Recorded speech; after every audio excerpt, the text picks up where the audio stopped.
All right everyone, तो complex analysis की series को कंटिन्यू करते हैं। अभी तक हम लोगों ने कॉम्प्लेक्स एनालिसिस में मेजरली पार्ट पढ़ लिया है, लेकिन अब हमारा मेजर पार्ट यहाँ से स्टार्ट होगा। कॉम्प्लेक्स इंटीग्रेशन और कॉची थ्योरम और इंटीग्रल एंड रेजिड्यू थ्योरम यहाँ से आ जाएगा।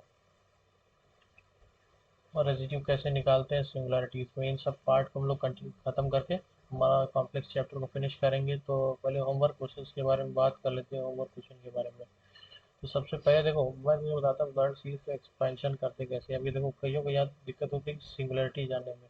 सिंगुलरिटी तो देखो ऐसा है कि डिनोमिनेटर ना दिखे तो ऐसा देख लो कि फंक्शन कहाँ पे अनबाउंडेड है, ठीक है। तो कब अनबाउंडेड हो रहा है, जेड जीरो पे फंक्शन हमारा अनबाउंडेड हो रहा है, ठीक है। अब इसका सिंपल लॉरेंट सीरीज एक्सपेंशन कर लोगे। ट्रिग्नोमेट्रिक फंक्शन है साइन जेड ई की पावर जेड कॉट जेड, इनका सिंपल एक्सपेंशन कर सकते हैं। तो साइन जेड का एक्सपेंशन हम लोग जानते हैं, z minus z Q upon 3 factorial plus z to the power 5/5 factorial. ये हम लोग इसलिए कर रहे थे कि हम लोग टाइप ऑफ सिंगुलरिटी जान सके क्या आएगी। जब साइन 1/z² करेंगे तो हमारे पास आएगा 1/z² माइनस 1/z⁴ और ऐसे हमारी सीरीज कंटिन्यू होती जाएगी। अब यहाँ से हम लोग क्लियरली कह सकते हैं कि summation c n Z minus zero to the power n, इसके जो नंबर ऑफ टर्म्स है, नंबर ऑफ टर्म्स है इस सीरीज को देखकर हमें पता चल रहा है कि इनफाइनाइट है। अगर नंबर ऑफ टर्म्स किसी सीरीज के, लॉरेंट सीरीज के इनफाइनाइट होते हैं तो उसे हम लोग कह सकते हैं कि type of singularity at that point पर इसेंशियल सिंगुलरिटी, ठीक है। तो उसमें यहाँ पर तो कोई रेगुलर पार्ट है ही नहीं, जो भी है हमारे पास इसेंशियल पार्ट ही है, ठीक है, प्रिंसिपल पार्ट। तो जेड जीरो रखने पे हमारा फंक्शन अनबाउंडेड जा रहा है, और ये हम लोग देख सकते हैं। तो फिर अगर अनबाउंडेड जा रहा है और प्रिंसिपल पार्ट के पास इनफाइनाइट नंबर ऑफ टर्म्स होते हैं तो एसेंशियल सिंगुलरिटी, ये इसका एक्सपेंशन हो गया। अब हम लोग अगर एक्सपेंशन करते हैं, ये इंपॉर्टेंट क्वेश्चन है, f of z equal to 1/z², 1 - z। अब इसका कहा है कि पहले तो सिंगुलरिटी निकालो, तो क्लियरली देख सकते हो डिनोमिनेटर जीरो रखने पर जेड जीरो और z1, ये तो सिंगुलरिटी हो गई हमारे पास। अब हम लोग को इसका लॉरेंट एक्सपेंशन करना है और जानना है कि टाइप ऑफ सिंगुलरिटी क्या है, ठीक है। तो एक एक्सिस बना लेते हैं पहले तो, z0 z1। तो फर्स्ट केस अगर कंसीडर करें around z equal to zero, हम लोगों को इसका लॉरेंट सीरीज एक्सपेंशन करना है। तो हम लोग जानते हैं कि mod z minus z naught is lying between r1 and r2 annular region हमें लेना पड़ता है, ठीक है। तो हम लोग यहाँ पर mod z minus z not हमारे पास जीरो, कुछ एनुलर रीजन r1 r2 लेते हैं। एक तो पहले इसको कंसीडर करते हैं r1 रेडियस की, ठीक है, और एक दूसरी एनुलर रीजन कंसीडर करते हैं, इसको R2 ले लेंगे, ठीक है। अब हो क्या रहा है कि इस एनुलर रीजन में यहाँ पर R1 is greater than zero and R2 is less than one, तो यहाँ से कह सकते हैं greater than zero and less than one. इस रीजन के अंदर हमें हर पॉइंट पे हमारा फंक्शन एनालिटिक है, और कोई भी सिंगुलरिटी इस पॉइंट के अंदर आ नहीं रही है। कोई कंटूर अगर हम लोग कंसीडर करें तो उसकी मदद से हम लोग लॉरेंट सीरीज एक्सपेंशन कर सकते हैं डेफिनेशन के द्वारा। तो हमारे पास क्या है, mod Z less than zero and greater than one, हमारा फंक्शन क्या था, 1/z², 1 - z। अगर देखो फंक्शन इसी के फॉर्म में बना रहता है तो उसको जोड़ दिया जाता है। तो 1/z का एक्सपेंशन करने की कुछ जरूरत नहीं होती है, 1 - z⁴ -1। अगर सोच रहे थे इसका क्या करें, इसको ऐसे लीव कर दीजिए, 1/z², 1 + z + z² प्लस ऐसे चलता जाएगा। यहाँ से हमारे पास आए 1/z² plus 1/z plus 1 plus z+z², इस तरह से हमारे टर्म चलते रहेंगे।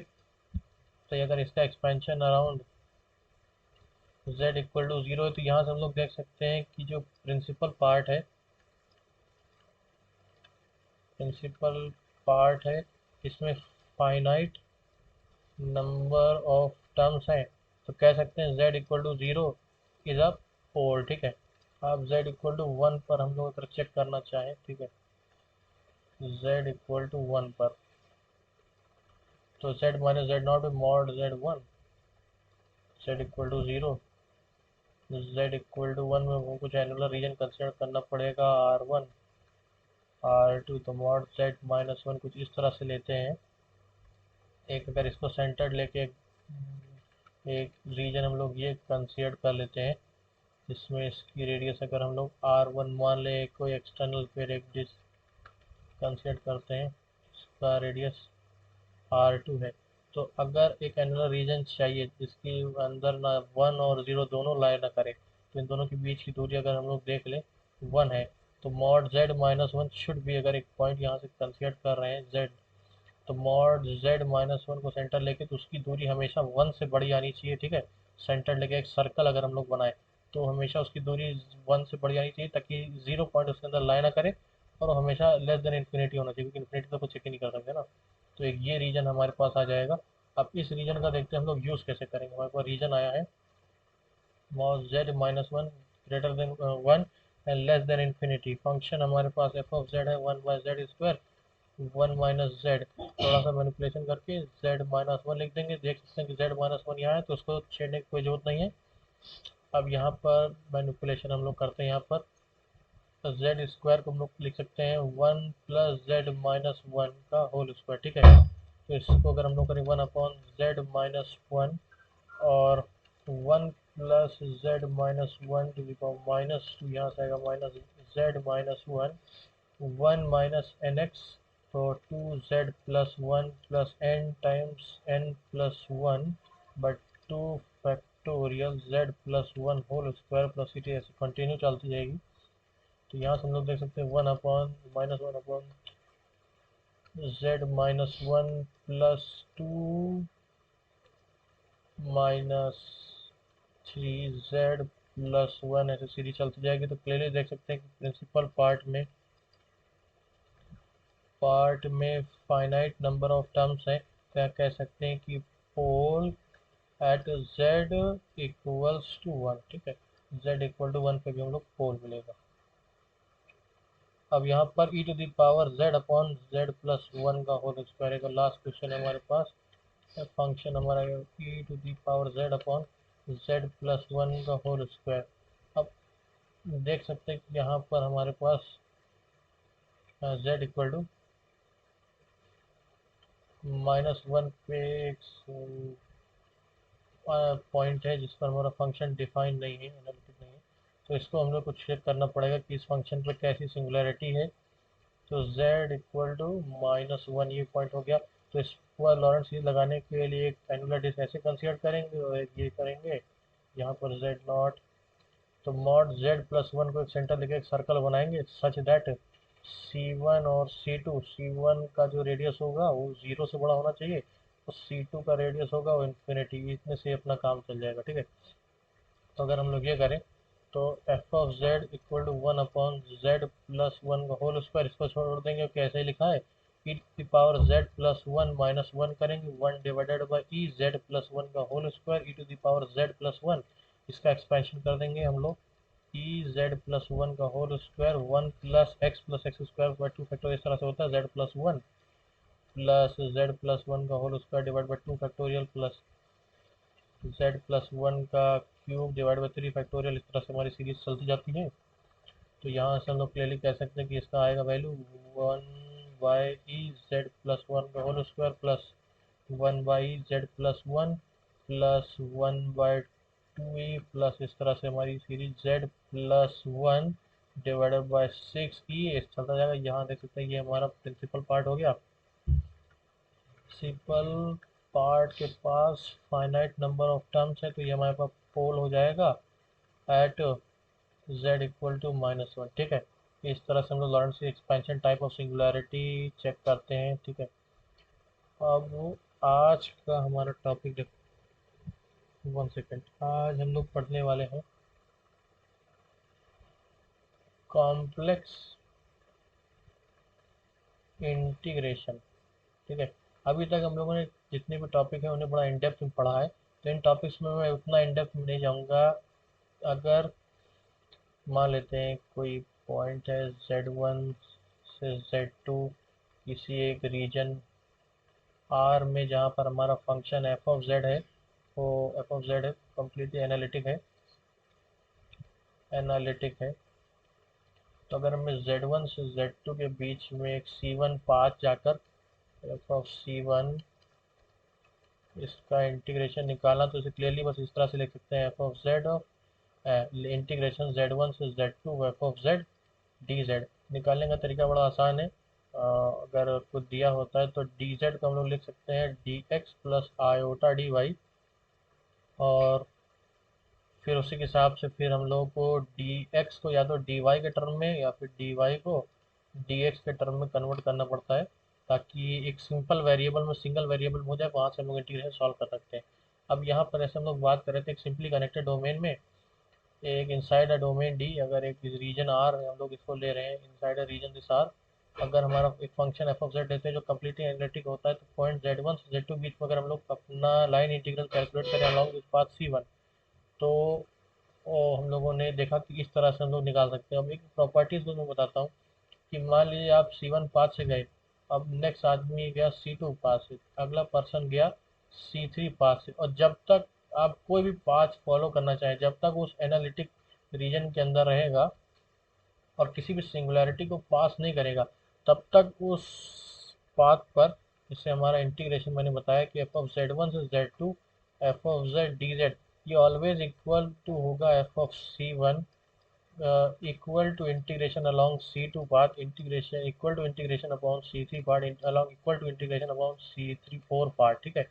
तो पाथ आप कोई भी जाइए, कंडीशन ये रहेगी कि कोई सिंगुलैरिटी के सिंगुलैरिटी से पास नहीं करना चाहिए, ठीक है। ये मान लो एक हमारा कॉन्टूर कंसीडर कर लिया, अब ये सिंगुलैरिटी कोई जेड स्टार के पास हो गया, तो ये फिर कुछ बदल जाएगा यहाँ केस में वैल्यू, फिर हम लोग दूसरी देखनी पड़ेगी, ठीक है। ये सब हम लोग कॉन्टूर इंटीग्रेशन में देखेंगे, रेसिड्यू थ्योरम जब हम लोग कंसीडर करेंगे कौची रीमान थ्योरम, तो यहाँ पर फिर वैल्यू बदल जाएगी। तो मतलब किसी भी आप अगर पाथ से जाएँ, तो इंटीग्रल की जो वैल्यू होगी अलॉन्ग Z1 से Z2 वो हमें सेम मिलेगी। तो अब इससे एक चीज़ हम लोग यहाँ देख सकते हैं कि मान लेते हैं कि Z1 पॉइंट है, Z2 पॉइंट है, कि रीजन R है जो हमारा फंक्शन एफ ऑफ जेड उस रीजन में एनालिटिक है। तो अगर हम लोग इस पाथ C1 से जाते हैं, तो हम लोग लिख सकते हैं integration along this C1 is equal to integration Z1 से सॉरी इंटीग्रेशन Z1 से Z2 f of z equal to integration C1, ठीक है, half of this F of Z D z. लेकिन अगर हम लोग ये तो इस डायरेक्शन में, अगर इसी को हम लोग इस डायरेक्शन में घुमाएं C2 पाथ, तो सर में हो क्या जाता है कि इंटीग्रेशन Z1 से Z2 f of Z D z, this will be equal to negative of F of C1 of F of Z D z. ये एक प्रॉपर्टी होती है, ठीक है। अगर इन जनरल में C1 से Z1 से Z2 जाना है, तो अगर पाथ हमने ये पॉजिटिव डायरेक्शन में कंसीडर किया है, तो इंटीग्रल की वैल्यू पॉजिटिव आ जाती है। लेकिन अगर हम लोगों ने ये पाथ कंसीडर किया तो इंटीग्रल की वैल्यू नेगेटिव आ जाएगी। अगर यहाँ से हम लोग दोनों को ऐड करें, तो हम लोग ये कह सकते हैं कि अगर हम लोग एक for close contour path C1 and C2 से जाएं, तो इंटीग close contour integration in this counter clockwise sense अगर हम मूव करें along this F of Z D Z, तो इसकी वैल्यू हो जाती है हमारे पास, इसको और इसको ऐड करेंगे, दोनों की वैल्यू सेम है, तो हमारे पास हो जाएगा ज़ीरो, ठीक है। तो अगर किसी एनालिटिक रीजन में हम लोग अगर एक दो पॉइंट्स के बीच में इंटीग्रेशन निकालना चाहें यूजिंग दिस क्लोज पाथ, अगर स्ट्रेट पाथ से जाएंगे तो उसका कुछ वैल्यू होगी, उल्टे पाथ से जाएंगे तो भी वैल्यू होगी। लेकिन अगर हम लोग एक क्लोज पाथ से वैल्यू निकालना चाहें, तो उस क्लोज पाथ पर इंटीग्रेशन की वैल्यू हमारे पास नेट होगी ज़ीरो, ठीक है। ये ये इसका रोल बड़ा है, रेसिड्यू थ्योरम में आएगा। किसी एनालिटिक रीजन के अंदर हमारा जो फंक्शन होता है f of Z D Z, उसकी वैल्यू जीरो होती है अनटिल अनलेस इसके अंदर कुछ सिंगुलैरिटीज ना लाए करें। सिंगुलैरिटीज लाए करती हैं तो हमें चेक करना पड़ेगा पोल है कि एसेंशियल सिंगुलैरिटी, उसी हिसाब से हम लोग रेजिड्यू निकालते हैं उस पॉइंट पर, ठीक है। तो ये तो हो गया इस बात की बात। अब कॉम्प्लेक्स लाइन इंटीग्रेशन के जैसे आप लोग कोई क्वेश्चन करना चाहें, तो ऐसे के क्वेश्चन बता देता हूँ क्या कर सकते हैं। मान लीजिए एक स्क्वायर दिया है, उसकी बाउंड्रीज है plus minus one plus minus iota, तो one comma one minus one comma one, एक ऑर्गन प्लेन ले रहा हूँ जिसमें डायरेक्ट हम लोग कोऑर्डिनेट सिस्टम से इजीली बात कर सकते हैं। तो यहाँ हो जाएगा minus one comma minus one, यहाँ हो जाएगा वन कामा माइनस वन, ठीक है। ये एक स्क्वायर पाथ है, इसके अलावा हमें कॉम्प्लेक्स लाइन इंटीग्रेशन कैलकुलेट करना, हमारा फंक्शन हमें दिया है एफ ऑफ जेड हमारे पास दिया है 1/z+1 या फिर अगर इसको हम लोग 3 यहाँ पे प्लस माइनस आयोटा 3 ले लें तो 1/z+2 इस कॉम्प्लेक्स इंटीग्रेशन को कैलकुलेट करना है। अब या तो फिर सिंप्लिसिटी के लिए हम लोग यहाँ पर z स्क्वायर ही ले लेते, तो इसमें कुछ करना नहीं है। Integration of this along this close contour f of z dz equal to integration along this path. अगर पाथ को नाम देते c1 c2 c3 c4 तो हमारे पास आएगा along this path integration c1 plus integration c2 plus integration c3। इस path में dx 0 है, x की वैल्यू 1 है, dy 0 है, y की वैल्यू 1 है, dx 0 है, x की वैल्यू -1 है, dy 0 है, y की वैल्यू -1 है। तो फॉर c1 पाथ के लिए लिख सकते हैं इंटीग्रेशन 1 से y के लिए देखें -1 से 1 आएगा, और एफ ऑफ जेड हमारे पास जेड स्क्वायर दिया है, तो x की वैल्यू तो यहाँ पर 1 है, 1 प्लस आयोटा वाई का होल स्क्वायर, और यहाँ पर आएगा dx की वैल्यू यहाँ 0 है तो आयोटा dy। ठीक है, इस तरह से हम लोग c1 लिख सकते हैं। बस कुछ करना नहीं है, अब बस इवेल्युएट कर लीजिएगा। सिमिलरली आप अदर पाथ्स के लिए लिख लेते हैं। मैं c1 c2 के लिए बता देता हूँ। c2 के लिए y अगर x की वैल्यू देखें 1 से -1 जा रही है, और dy 0 है, y की वैल्यू 1 है, x plus iota whole square D X आ जाएगा, dy यहाँ 0 हो जाएगा। ठीक है, सिमिलरली आप c3 और c4 कैलकुलेट कर लीजिएगा। तो इन जनरल आज का हमारा जो कॉम्प्लेक्स लाइन इंटीग्रेशन में हम लोग इतना ही बात करेंगे। अब हम लोग चलते हैं कॉची इंटीग्रल फार्मूला की तरफ। ठीक है, Cauchy integral formula. So firstly I will state the formula. What is the value, let z equal to z naught be a point, then value of function at z equal to z naught can be given as f of z naught equal to 1 upon 2 pi I along some contour f of z dz upon z minus z not. ठीक है, इस तरह से हम लोग अपने function की value eight z not पे दे सकते हैं। तो एक थ्योरम हम लोग लिखते हैं पहले। इसके लिए एक स्टेटमेंट पहले लिखना पड़ेगा। Let f of z be analytic in a simply connected domain D and C be any simply closed curve in D, then for any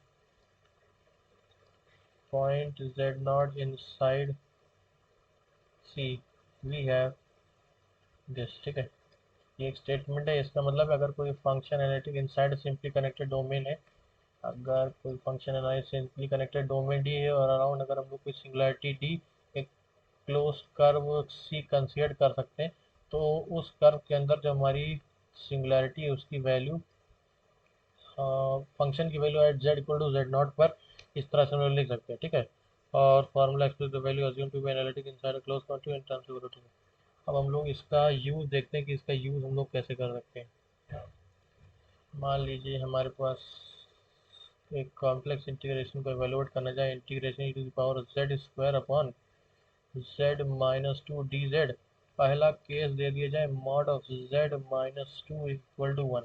तो पहले चेक करना पड़ेगा कि जो सिंगुलरिटी z इक्वल टू 2 है हमारे इस रीजन के अंदर आ रही है कि नहीं। तो mod z equal to circle पहले बनाते हैं, और उसकी रेडियस 1 है, तो ये इस तरह का सर्कल हमारे पास बन जाएगा mod z minus two equal to 1। तो हमारी जो सिंगुलरिटी है इस z इक्वल टू 2 इस सर्कल के अंदर लाई कर रही है, तो हमें कंप्यूट करना है इस इंटीग्रेशन को। तो दिस हम लोग जानते हैं कि integration f of Z D z upon Z minus Z naught equal to 2 pi f of Z naught. ठीक है, अगर मैनिपुलेशन करें यहाँ 2 पाई है तो वहाँ पे दे दें। ठीक है, तो यहाँ से हम लोग कह सकते हैं कि हमारा अगर इसे F of Z divided by Z minus Z not, तो हमारे पास इस इंटीग्रेशन आई की वैल्यू हो जाएगी 2 पाई टाइम्स ऑफ फंक्शन की वैल्यू एट 2, ठीक है। तो यहाँ से आएगा 2 पाई ई टू दी पावर 4। अब सिमिलरली अगर हम लोग एक सेकंड केस कंसीडर करें, ठीक है, एक सेकंड केस कंसीडर करते हैं। आई होप आपको ये समझ में आया होगा, मैंने फिर से एक बार एक्सप्लेन कर देता हूँ, ठीक है। पहले तो हमें रीजन चेक करना पड़ेगा, रीजन के अंदर हमारी सिंगुलैरिटी लाई कर रही है कि नहीं। तो रीजन के अंदर हम लोगों ने देखा, अभी हम लोगों ने यहाँ पे एक फार्मूला पढ़ा, कोची इंटीग्रल फार्मूला, उसी में थोड़ा सा मैंने चेंजेस कर लिए, ठीक है।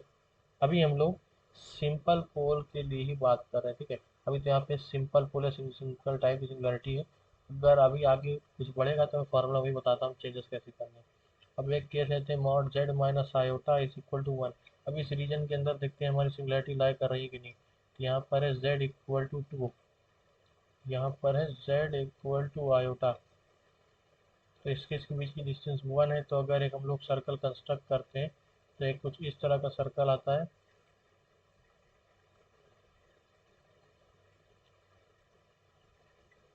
तुम लोग क्लियरली देख सकते हैं कि z equal to z naught इस रीजन के आउटसाइड लाई कर रहा है। तो अगर एनालिटिक रीजन रहता है, अगर क्लोज कॉन्टूर है इस पॉइंट से इस पॉइंट के बीच में, z1 और z2 के बीच में काउंटर क्लॉकवाइज सेंस, तो इसके अंदर कोई सिंगुलरिटी ला ही नहीं कर रही। तो हम कह सकते हैं कि integration along integration this path, अगर we consider as c f of z dz will be equal to 0, या फिर से कहें इसको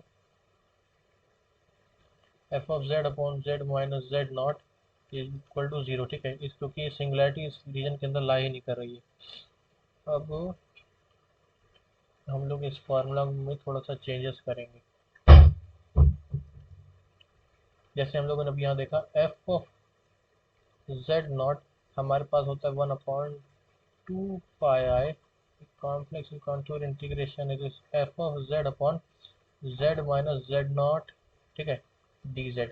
अब मान लीजिए इस एक बार इसको डिफरेंशिएट करते हैं z नॉट के रिस्पेक्ट में, तो z naught 1 upon 2 pi complex integration c f of z upon z naught की टर्म में करेंगे तो ये हो जाएगा z माइनस z नॉट का होल स्क्वायर -1 जाएगा और इसके माइनस से कट जाएगा, तो dz। एक बार और डिफरेंशिएट करते हैं तो हमारे पास आएगा 1/2 pi 2 pi complex integration C 2 times of F of Z upon Z minus Z not का क्यूब डी जेड, ठीक है। इस तरह से similarly F N of Z not निकालना चाहें, अगर 3 पाई एक बार निकाल के पैटर्न फिर से बताता हूँ, F triple dash of yes it is 2 times 3 divided by 2 pi complex integration along see this is F of Z upon Z minus Z not का क्यूब डी जेड। तो इससे एक पैटर्न हमें पता चल रहा है कि एन एस डेरिवेटिव अगर इसका निकालें 2 pi factorial N complex integration along this curve c f of z upon z minus z naught to the power, ये फर्स्ट टाइम था, फर्स्ट टाइम पे 2 हो गया तो एन टाइम पे n+1 आ जाएगा, ठीक है।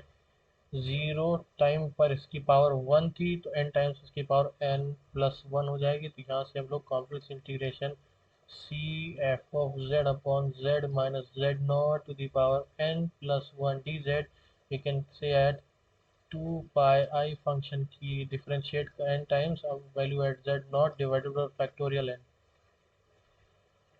ये थोड़ा सा मोर जनरलाइज है। अब यहाँ पर इसका हम लोग यूज़ करते हैं क्वेश्चन को लेकर। एक क्वेश्चन हम लोग लेते हैं, complex integration c e to the power 2z divided by z to the power 4 dz। हम लोग यहाँ हम लोग देखें तो z की वैल्यू z नॉट 0 है, z नॉट, और n की वैल्यू यहाँ क्लियरली 3 दिख रही है। तो हम यहाँ कह सकते हैं कि this complex integration c along mod of z equal to 1, अगर हम लोग इसका सर्कल एक कंसिडर करें तो z इक्वल टू 0 सिंगुलरिटी और एक सर्कल इस तरह से कंसिडर करें तो सिंगुलरिटी इसके अंदर लाई कर रही है, तो इसकी एक वैल्यू होगी, तो value e to the power 2z upon z to the power 4 dz, इसकी वैल्यू होगी 2 pi I upon gamma n means gamma 3 means 3 factorial gamma नहीं ये 3 factorial I guess हाँ 3 factorial 0 पे 1 था 1 पर कुछ भी नहीं था 2 पर 2 था ठीक है हाँ ये फैक्टोरियल है गामा 3 into function पर 3 times differentiation means f triple dash at z equal to 0 तो करेंगे तो 2 pi I divided by 2 function e की पावर 2z को करेंगे e की power f of z equal to e की पावर 2z है f डैश ऑफ z करेंगे 2 e की power 2z f double dash z करेंगे 4 e की power 2z f triple dash of z करेंगे 8 e की पावर 2z 8 y की power 2z में z की वैल्यू 0 रखेंगे तो 1 तो हमारे पास आ गया 8 पाई आई ठीक है। एक चीज़ आई नीड टू चेक अगर f डैश करते हैं तो फैक्टोरियल 1 तो ये फैक्टोरियल चलो एफ डैश 3 करते हैं तो हाँ ठीक है ये सॉरी ये फैक्टोरियल ये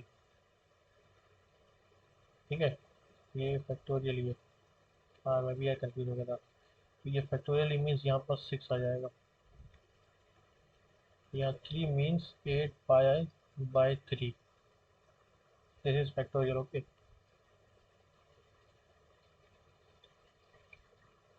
अब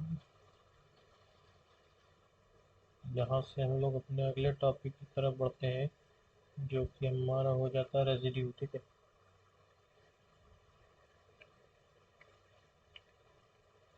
रेजिड्यू बड़ा इंपॉर्टेंट टॉपिक है ठीक है। रेजिड्यू एट सिंगुलैरिटीज फोर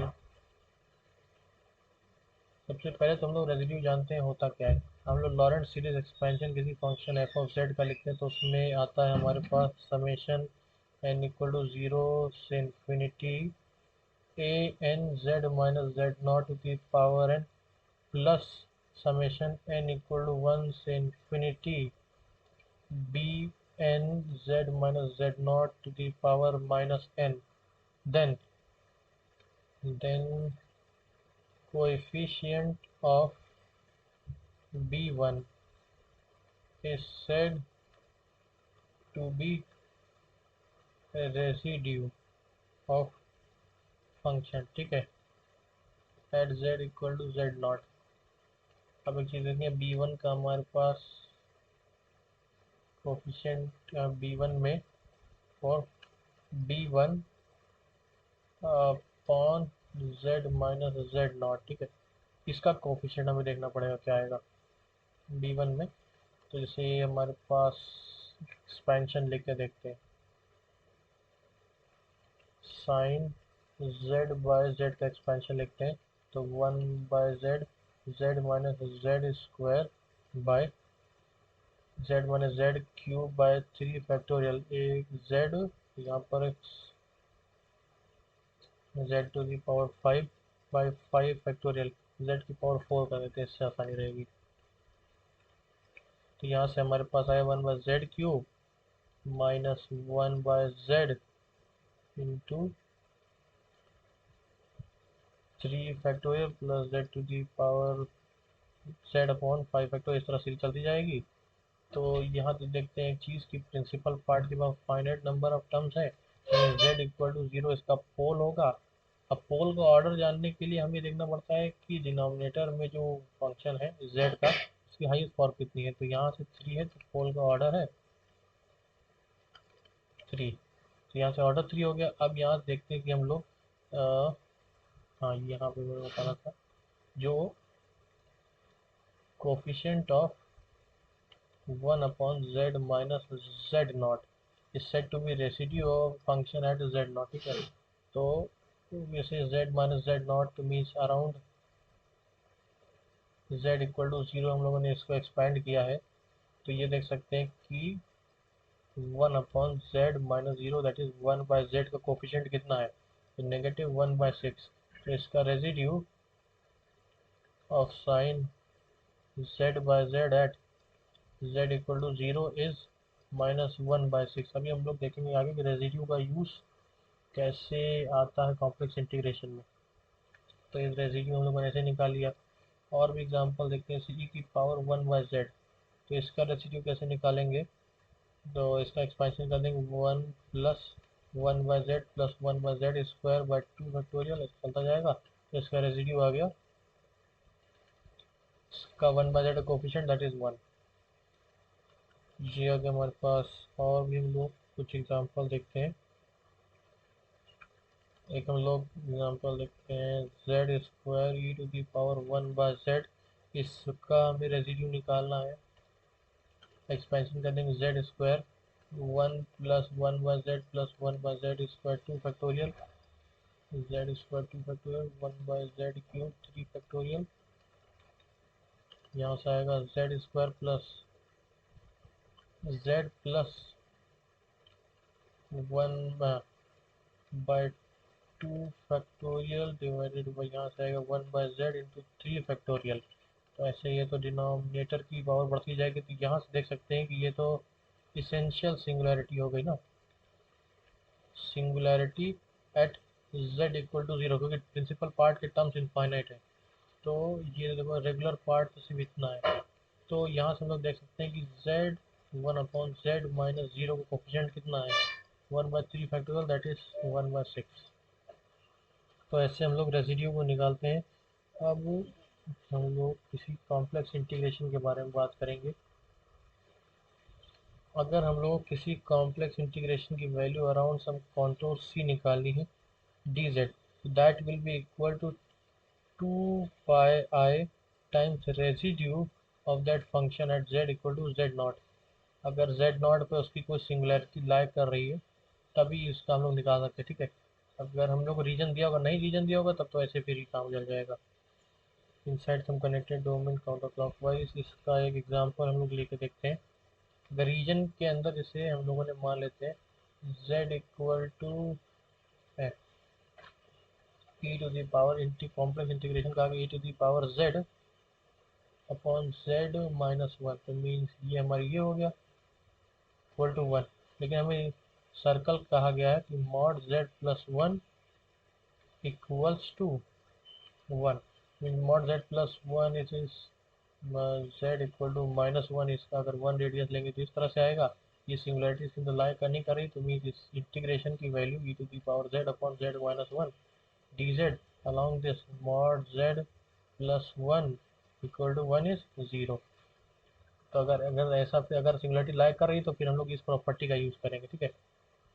ये हो गई। तो इस रेसिड्यू का यूज़ करके हम लोग देखते हैं किसी इंटीग्रेशन को कैसे निकालते हैं। रेसिड्यू आई गेस आप लोगों को समझ में आ गया कैसे निकाला जाता है।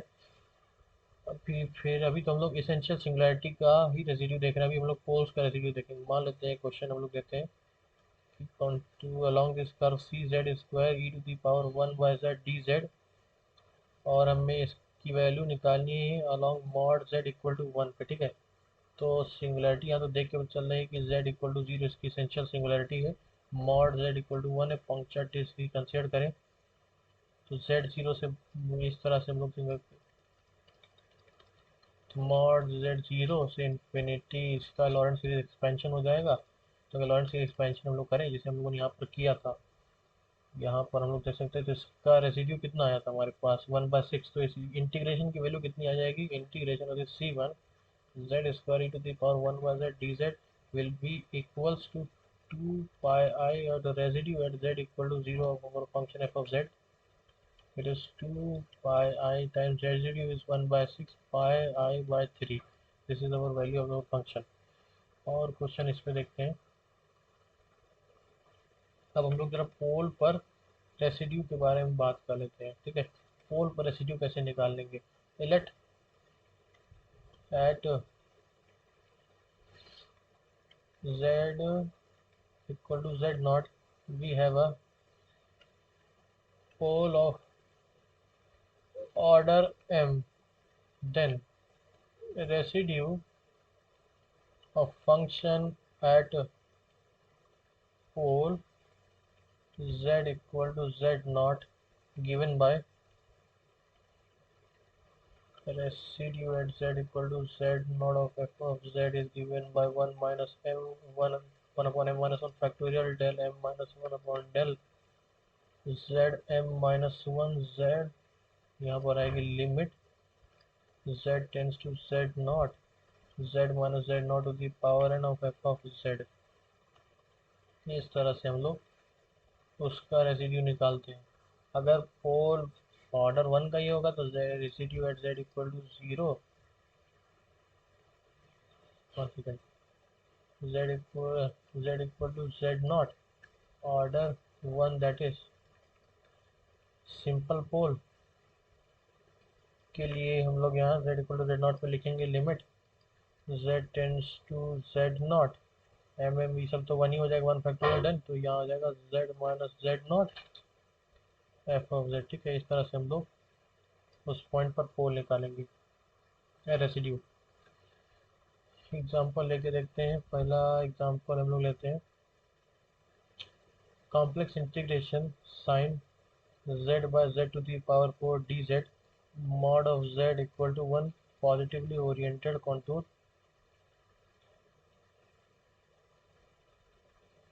अगर ये पॉजिटिवली ओरिएंटेड है तो यहाँ पर हम लोग अपने कॉम्प्लेक्स इंटीग्रेशन की वैल्यू निकालनी है।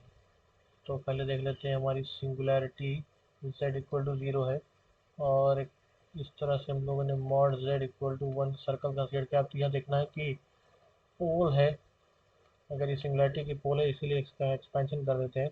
Sign z by z to the power 4 it is one by z to the power 4 z minus z cube upon 3 factorial plus z to the power 5 upon 5 factorial, ऐसी series चलती जाएगी।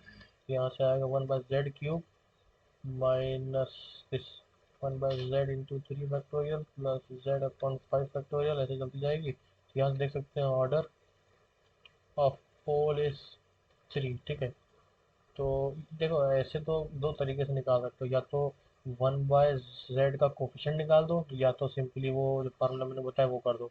अभी वो दोनों तरीके से बताते हैं। तो यहाँ से coefficient of one by Z कितना आया, माइनस वन बाय सिक्स। तो इस इंटीग्रेशन की वैल्यू कितनी आ गई, two pi I times residue at Z equal to zero, ऐसे two pi I into minus one by six it is negative pi I by three. अब हम लोग इस चीज़ को ही अपने फार्मूला की मदद से निकाल के देखते हैं। पोल का ऑर्डर हम लोग जान लिया है, order m equal to three, तो limit z tends to zero one upon three minus one factorial del two upon del z two sine z minus zero का cube sine z by z to the power 4, यहाँ से ये cut जाएगा तो हमारे पास आया two my factorial one by two limit z tends to zero sine z by z del two upon del z। इस पर दो बार इसको डिफ्रेंशिएट करना पड़ेगा, तो यहाँ से हमारे पास आएगा z into cos z minus sine z divided by z square. एक बार और डिफ्रेंशिएट करेंगे z टू दी पावर 4, ऊपर वाले का एक बार डिफ्रेंशिएशन करते हैं, cos z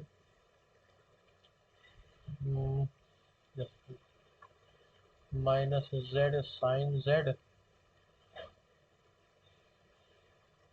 minus cos z into z square minus z cos z minus sine z into two z। ठीक है, z की वैल्यू को यहाँ पर हम लोग जीरो पुट करते हैं, इससे ये कट जाएगा।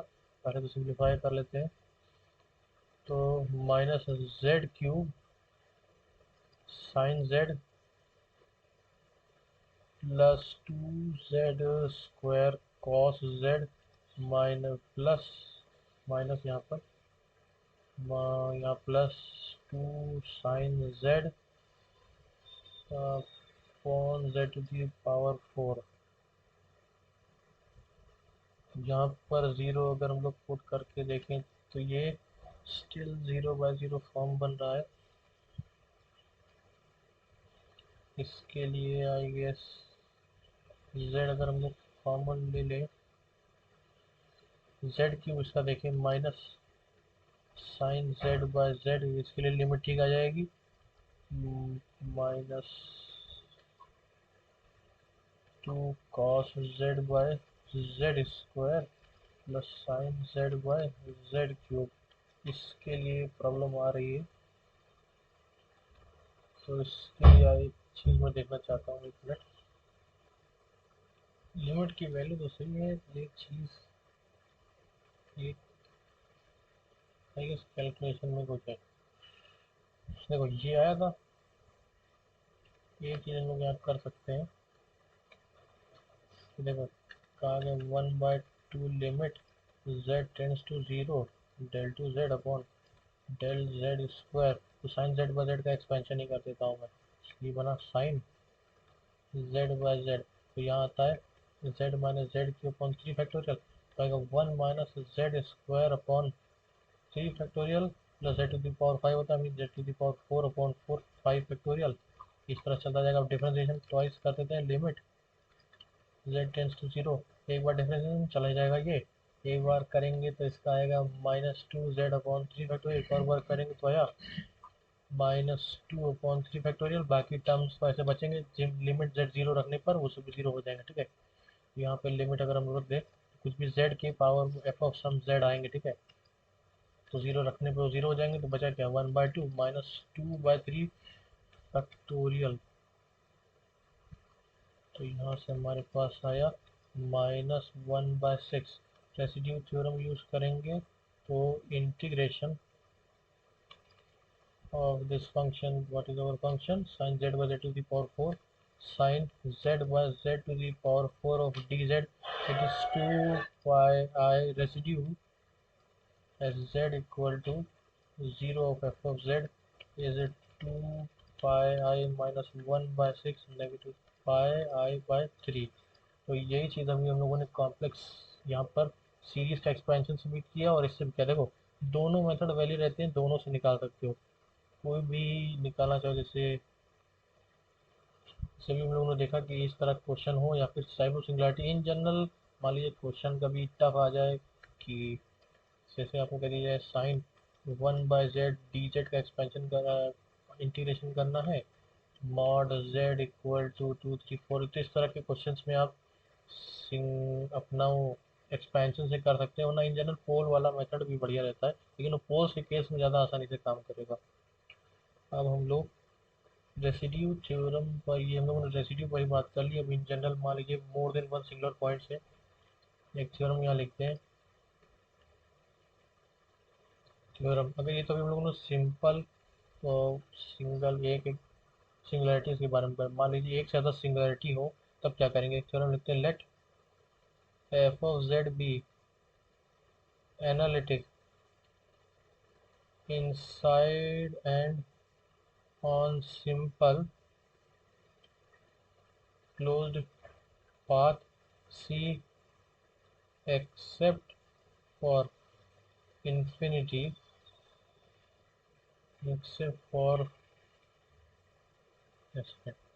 except for finitely many singular points z1 z2 z3, then complex integration of function f of z dz along that path f of z can be written as 2 pi I summation n equals to 1 से m।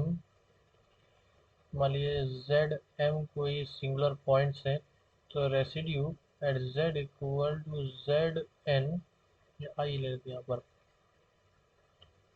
आई लिखने में बढ़िया लगता है, I equal to 1 Z I F of Z. ठीक है, ये एक थ्योरम स्टेट हम लोग डिफाइन कर सकते हैं कि मान लीजिए हमारे फंक्शन के पास एक से ज़्यादा सिंगुलरिटीज़ हैं, तो उस फंक्शन का इंटीग्रेशन अलोंग सम क्लोज पाथ। इस थ्योरम को हम लोग देखते हैं कहना क्या चाहता है।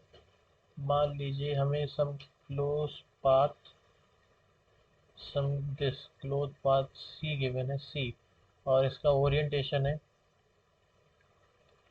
ओरिएंटेशन देखो, ओरिएंटेशन बड़ा मैटर करता है। अगर पॉजिटिव काउंटर क्लॉकवाइज सेंस है, काउंटर क्लॉकवाइज सेंस है तो हमारी इंटीग्रेशन की वैल्यू पॉजिटिव आती है, और क्लॉकवाइज सेंस है तो हमारे इंटीग्रेशन की वैल्यू नेगेटिव आएगी, यही जो निकालेंगे, ठीक है। तो यहाँ से अगर सी ओरिएंटेड करेंगे तो मान लीजिए हमारे पास Z1 और Z2 Z3 ऐसे कर करके Zn सिंगुलैरिटीज़ हैं।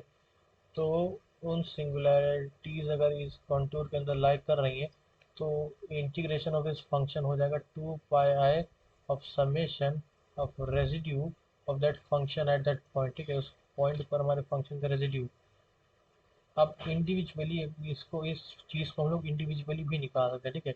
अगर हम लोग इंडिविजुअली सिंपली कनेक्टेड डोमेन्स अगर कंसीडर करें इंडिविजुअल पॉइंट पर C1 C3 C2 Cn contour construct करें तो हम लोग इसी चीज़ को इस तरह से भी लिख सकते हैं कि f of z dz will be equal to integration function f of plus C2 plus integration 3 along this path C1 contour C1 C2 C3 and that integration along this contour Cn individual point पे भी आप निकाल सकते हैं, ठीक है। अब इस पर एक दो क्वेश्चन हम लोग करके देखते हैं, कुछ इजी क्वेश्चन हम लोग लेते हैं। सबसे पहला क्वेश्चन लेते हैं कि f of z equal to, मान लीजिए z Q upon z square लेते हैं, z-1 और z-2 आपके पास ये दो फंक्शन दे दिए गए हैं, या ये फंक्शन क्या, इस पर आपको अलोंग, पहला तो है मॉड z इक्वल टू 3, दूसरा है मॉड z इक्वल्स टू 1/2, तीसरा है मॉड z इक्वल्स टू 3/2। तो ये तीन केस दिए, तीनों केस में आपको रेसिड्यूज निकालने, ठीक है। तो जो पहले तो हम लोग देख लेते हैं सिंगुलैरिटीज क्या क्या है। z इक्वल टू 1 और z इक्वल टू 2। अब सिंपली कनेक्टेड डोमेन हम लोग को अपना कॉन्टूर पहले कंस्ट्रक्ट करना पड़ेगा, फिर देखेंगे हमारी सिंगुलैरिटी उसके अंदर लाई करती है कि नहीं। तो सबसे पहले तो z इक्वल टू 1 हमारे पास ये हो गया, z इक्वल टू 3 हो गया। अब मॉड z इक्वल टू, ये हटानी पड़ेगी,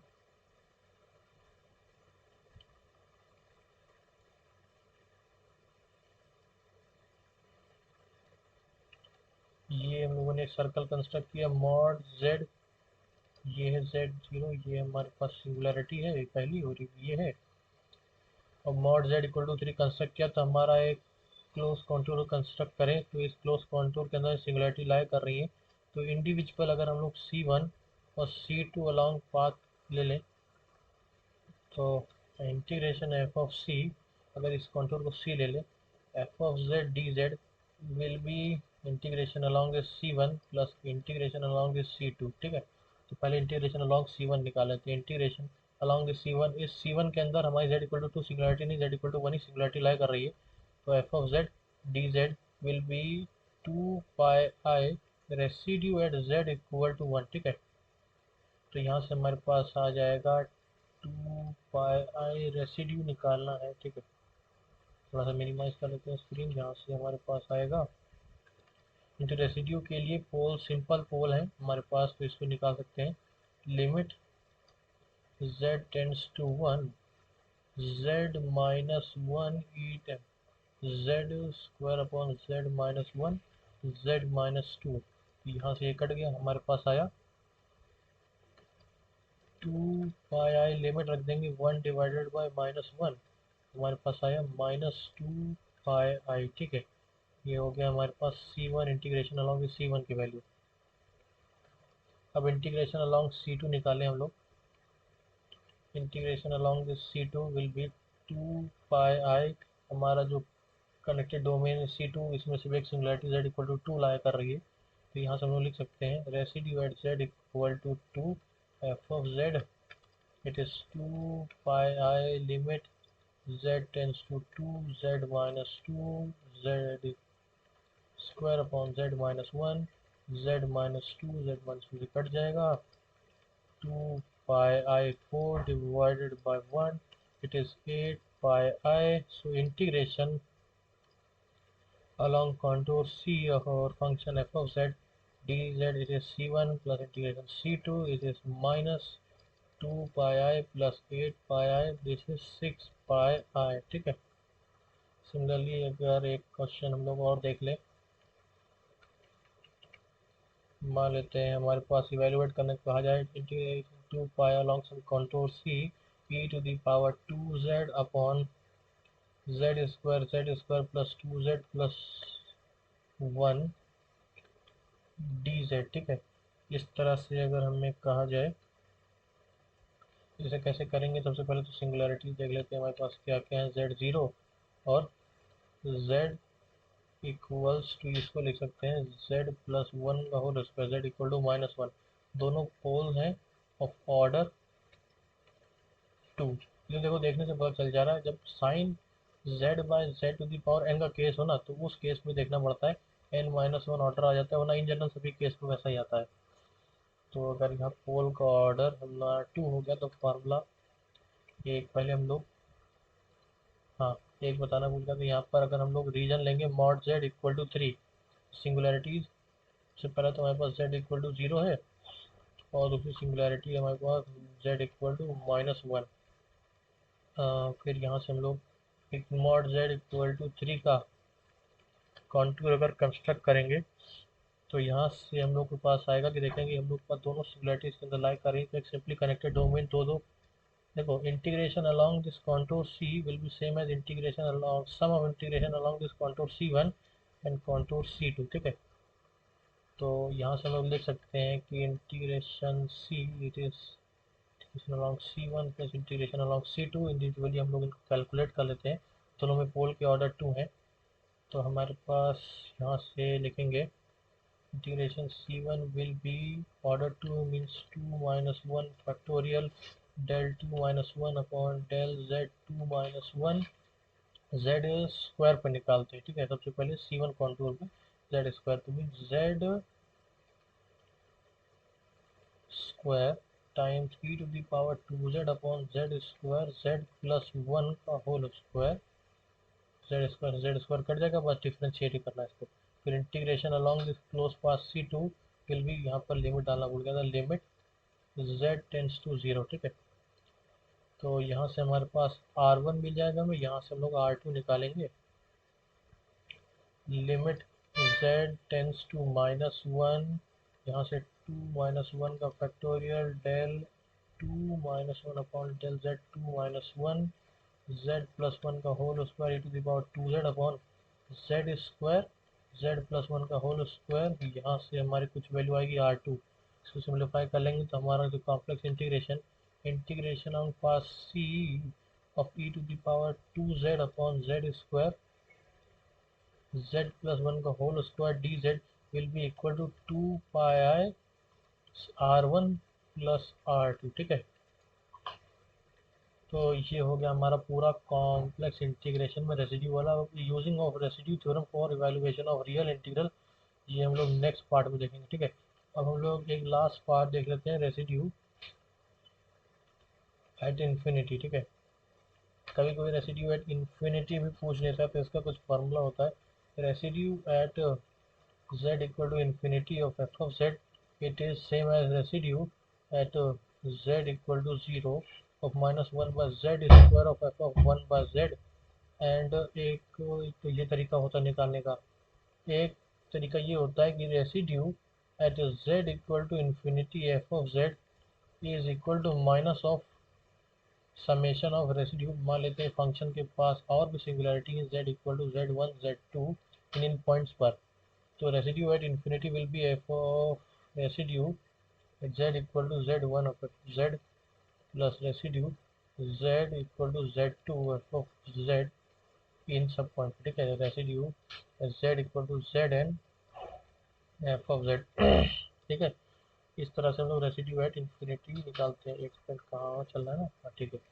तो यहाँ से एक क्वेश्चन हम लोग पहले कंसिडर करते हैं। मान लेते हैं हमारे पास एक फंक्शन है z square upon z minus 1 z minus 2। सबसे पहला मेथड हम लोग ये वाला यूज करेंगे, ठीक है। तो सबसे पहले के लिए रेसिड्यू हम लोग निकालना है, रेसिड्यू एट इन्फिनिटी। तो सबसे पहले हम लोग देख सकते हैं कि यहाँ पर सिंगुलरिटीज z इक्वल टू 1 और z इक्वल टू 2 हमारे पास सिंपल पोल है, तो इन दोनों पर हम लोग कंसिडर करते हैं एक z equal to infinity mean mod z, एक इनफाइनाइट प्लेन हमारे पास है ही, तो उसमें ये सिंगुलरिटीज लाई करेंगी। तो residue at z equal to infinity हमारे पास हो जाएगा residue at z equal to 1 plus residue at z equal to 2। z equal to 1 पर हम लोग का रेसिड्यू निकालें, limit z tends to 1 z minus 1 z square upon z minus 1 z minus 2 plus limit residue at z equal to 2 z equals to 2 z minus 2 z square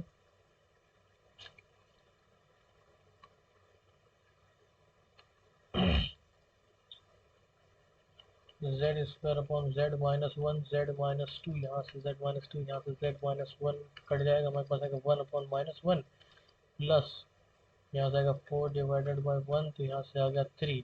तो residue at infinity is 3।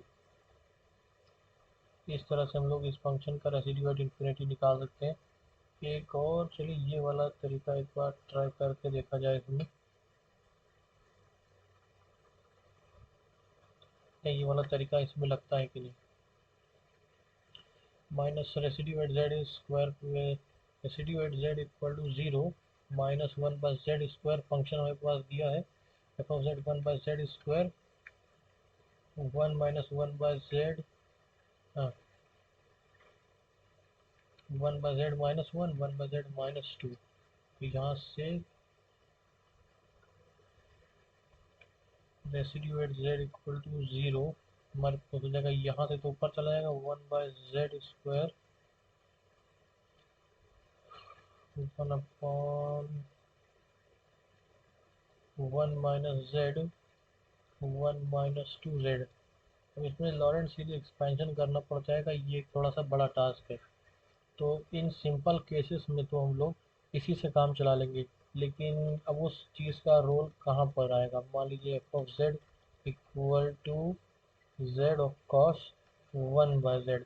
अब इसका residue z equal to infinity में निकालना है, तो दो तरीके इसमें हम लोग लगा सकते हैं। सबसे पहले तो residue at Z equal to infinity is negative of residue at Z equal to 0, क्योंकि जेड इक्वल टू 0 की इसके पास एसेंशियल सिंगुलरिटी है, ठीक है।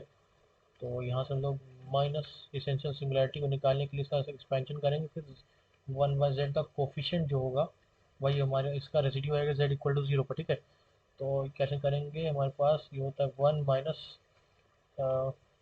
कॉस जेड का होता है 1 minus z square by 2 factorial plus z to the power 4 by 4 factorial, इस तरह चलेगा। तो यहाँ से आएगा 1 minus z square into 2 factorial plus 1 minus z to the power 4 into 4 factorial. तो यहाँ से तो हमें ऑब्टेन हो रहा है कि minus z plus 1 by 2 factorial into z. तो यहाँ से residue at infinity z equal to infinity of F of z is 1 by 2। अब ये हम लोग चेक करते हैं कि हमारा फॉर्मूला भी सेम आंसर दे रहा है कि नहीं। तो हमारा फॉर्मूला था residue at Z equal to infinity of F of z is same as residue at Z equal to 0 minus 1 by z square of F of 1 by z, ठीक है। ये हम लोग अब करते हैं, residue at Z equal to 0 minus 1 by z square f of 1 by z means cos है 1 by z cos of Z, ठीक है। अब यहाँ से करेंगे हम लोग residue at Z equal to 0 minus 1 by z cube cos z का एक्सपेंशन कर देते हैं हम लोग, residue at Z equal to 0 direct लिखते हैं minus 1 by z cube 1 minus z square by 2 factorial plus z to the power 4 by 4 factorial. इससे तो ठीक है, यहाँ आएगा minus 1 by z cube plus 1 by 2 factorial into z. तो यहाँ से कह सकते हैं कि coefficient of 1 by z it is residue at Z equal to 0, तो हमारे पास 1 बाय 2 आ गया, ठीक है। तो दोनों से आंसर हमारा मैच हो रहा है। तो इन जनरल जो ये वाला मेथड है ना, ये आप थोड़ा सा टिपिकल प्रॉब्लम एसेंशियल सिंगुलरिटीज में ही लगाइए। ये वाला जो अगर सिंपल पोल दिख रहे हैं तो उसके लिए आप ये वाला मेथड जो मैंने बताया है रेसिड्यूज एट इन दोनों इन पॉइंट्स में निकालिएगा, उससे ही आपको काम चल जाएगा। ठीक है, तो कुछ और क्वेश्चन भी देखते हैं हम लोग अभी यहाँ पर। एक और यहाँ पर, अगर f of z equal to e to the power 1/z दिया है और z इक्वल टू 0 पर इसका रेसिड्यू निकालना है, तो कैसे निकालोगे? ठीक है, ऑप्शंस में दे देता हूँ। एक है ए, बी, सी, डी। खुद से भी आप लोग ट्राई कर सकते हैं। -1 2 1 नॉट डिफाइंड, तो not defined mean zero, not defined mean zero रख देते हैं। तो सबसे पहले इसका रेसिड्यू निकालते हैं। हम लोग देखते हैं कि residue at z equal to infinity is same as minus of residue at z equal to 0 for function F of z। तो यहाँ से हम लोग लिख सकते हैं कि residue at z equal to infinity of F of z equal to minus z equal to 0 को निकालने के लिए इसका एक्सपेंशन कर देंगे लॉरेंट का अराउंड z 0 पर। तो आएगा 1 plus 1/z plus 1/z square into 2 factorial. सीधे चलिए कि 1/z का कोफिशिएंट कितना है, 1 है, और ये माइनस लगा के, तो residue at z equal to infinity of F of z will be -1। ठीक है, तो हमारा ऑप्शन ए सही है। अब इसमें जरा वो वाला मेथड यूज़ करके देखते हैं, वो वाला method residue at -1/z square e to the power z, और z 0 पर रेसिड्यू निकालने में -1/z square 1 plus z square by 2 factorial. तो यहाँ से इसका कोफिशिएंट हमें देखना है, इसके साथ मल्टीप्लाई करके -1 आ रहा है, तो आंसर हमारा सही है। ठीक है, तो एक ये क्वेश्चन हो गया। एक लास्ट क्वेश्चन हम लोग लेते हैं और हमारे सेशन को वाइंड अप करते हैं। सर आपको function F of z equal to z square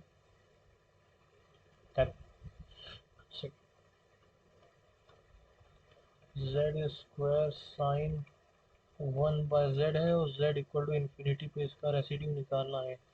तो इसके लिए करो क्या, इसका एक्सपेंशन कर दो।